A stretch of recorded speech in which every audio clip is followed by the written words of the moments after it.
আসসালামু আলাইকুম সবাইকে। আশা করি সবাই ভালো আছেন। আসলে ঈদের পরে অনেক ব্যস্ততা এবং অনেক ঝামেলা এবং অসুস্থতায় ফ্যামিলি মেম্বাররা চলছে। সেই কারণে আসলে তেমন একটা ভিডিও করা হচ্ছে না আমার ইউটিউব চ্যানেলে এবং আমার ফেসবুকে।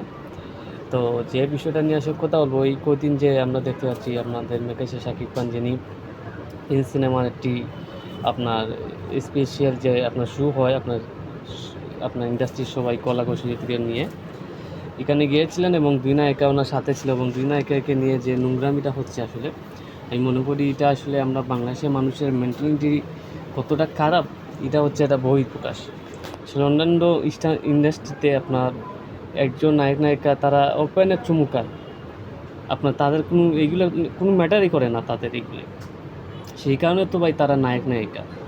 তো বাংলাদেশে এই যে বিষয়টা নিয়ে যে নোংরামি হচ্ছে, দুই নায়িকার আপনার কোমরে হাত দিয়েছে, যে একজনের হাতে আপনার ধরে শাকিব খান যাচ্ছে, এটা ভাই যে সানারিও দেখলে বুঝবে এটা সেফটি করার জন্য। কারণ এত সত্য ক্যামেরা এবং এত মানুষ দাঁড়ানো ওইখানে টাফ হয়ে যাচ্ছিল।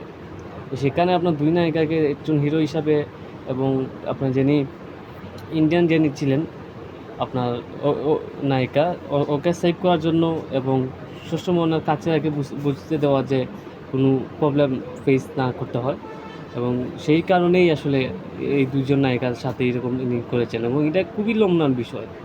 এবং যদি আপনার ওরা নায়িকারা কোনো ধরনের কমপ্লেন করতো, কোনো ধরনের সাংবাদিকদের কাছে কোনো ধরনের কমপ্লেন জানাতো, তাহলে ঠিক আছিল, জিনিসটা নিয়ে সমালোচনা করলে ঠিক ছিল। কিন্তু এই যে আপনার তার সম্মানহানি করার জন্য বা আমাদের অন্যান্য নায়করা সিনেমা ব্যাক টু ব্যাক হিট দিচ্ছে বলে তাকে আপনার ফেলে দেওয়া ইন্ডাস্ট্রি থেকে, যে অন্যান্য নায়করা আছে তুমি এখন চলে যাও ইন্ডাস্ট্রি থেকে, এরকম একটা মনোভাব নিয়ে আসলে তাকে ট্রল করা হচ্ছে। এবং এটা দেখতে পাচ্ছি কিছু ফ্যান বেসটা করছে ইচ্ছাকৃতভাবে, এবং কিছু বাংলা সিনেমা ভালো চায় না যারা, তারা আসলে এগুলো ইচ্ছাকৃতভাবে করছে। শাকিব খানকে বাদ দিয়ে বাংলা সিনেমা কখনো এগিয়ে যাবে না ভাই। শাকিব খান বাংলাদেশে একটাই নাম্বার ওয়ান নায়ক এবং সে এতদিন ছিল বলেই ইন্ডাস্ট্রিটা এখন টিকে রয়েছে। সুতরাং আপনারা তাকে বাদ দিয়ে এই ইন্ডাস্ট্রি আপনারা চালায় নিতে পারবেন না। শাকিব খান এই ইন্ডাস্ট্রির একটা অংশ, তাকে সাথে নিয়েই ইন্ডাস্ট্রি এগিয়ে যাবে। এই সিনেমাটা হয়তো অনেক বাদ হয়েছে, রিভিউ ভালো না, সব কিছু ঠিক আছে, বাট সে আবার কামব্যাক করবে, এটাই বিশ্বাস করি।